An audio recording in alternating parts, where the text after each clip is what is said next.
इस सेशन में हम रिमोट सेंसिंग एवं इसके अनुप्रयोग के बारे में पढ़ेंगे।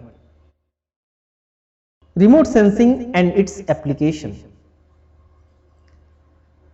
रिमोट सेंसिंग अर्थात सुदूर संवेदन वह तकनीक है जिसके द्वारा पृथ्वी के दूरस्थ स्थानों में स्थित वस्तुओं, क्षेत्र या घटनाओं का अध्ययन किया जाता है।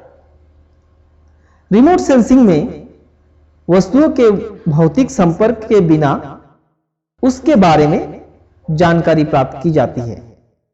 फोटोग्राफी एक प्रकार का रिमोट सेंसिंग है।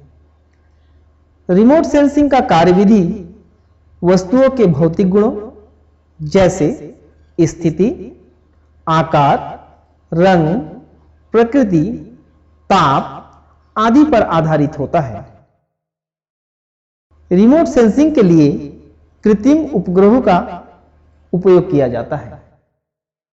ऐसे उपग्रह को रिमोट सेंसिंग उपग्रह कहते हैं।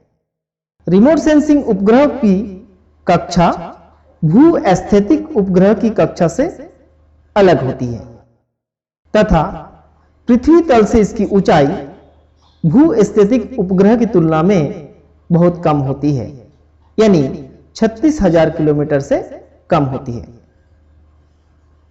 रिमोट सेंसिंग उपग्रह की कक्ष इस प्रकार होती है कि वह किसी विशेष क्षेत्र के ऊपर से एक निश्चित स्थानीय समय पर ही गुजरता है। ऐसी स्थिति में उस क्षेत्र के सापेक्ष सूर्य की स्थिति सदैव वही बना रहता है।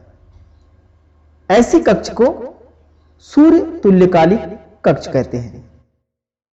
इस प्रकार जब जब रिमोट सेंसिंग उपग्रह किसी विशेष क्षेत्र के ऊपर से एक निश्चित स्थानीय समय पर गुजरता है, तब तब लगभग एक समान प्रदीप्ति में उस क्षेत्र का फोटोग्राफ लेता है।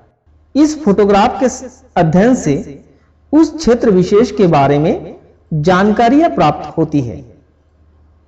आइए अब हम रिमोट सेंसिंग के उपयोग के बारे में जानते हैं।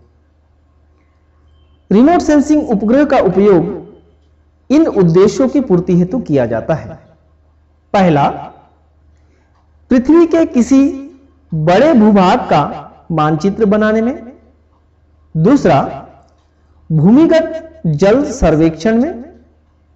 तीसरा, पृथ्वी के किसी विशेष क्षेत्र के आच्छादित वनों के क्षेत्रफल, घनत्व, वृक्षों एवं पौधों की जानकारी प्राप्त करने हेतु। चौथा, दुर्घटनाग्रस्त विमानों के मलबे की जानकारी प्राप्त करने में। पांचवा, कृषि एवं सूखे के पूर्वानुमान के लिए किया जाता है। छठवां, युद्ध क्षेत्र में शत्रुओं की जासूसी करने में। सातवां, सीमाओं की सुरक्षा हेतु। अगला है बाढ़ से हुई क्षति का आकलन करने में, मौसम के पूर्वानुमान में, पर्यावरण संबंधी महत्वपूर्ण जानकारी प्राप्त करने में।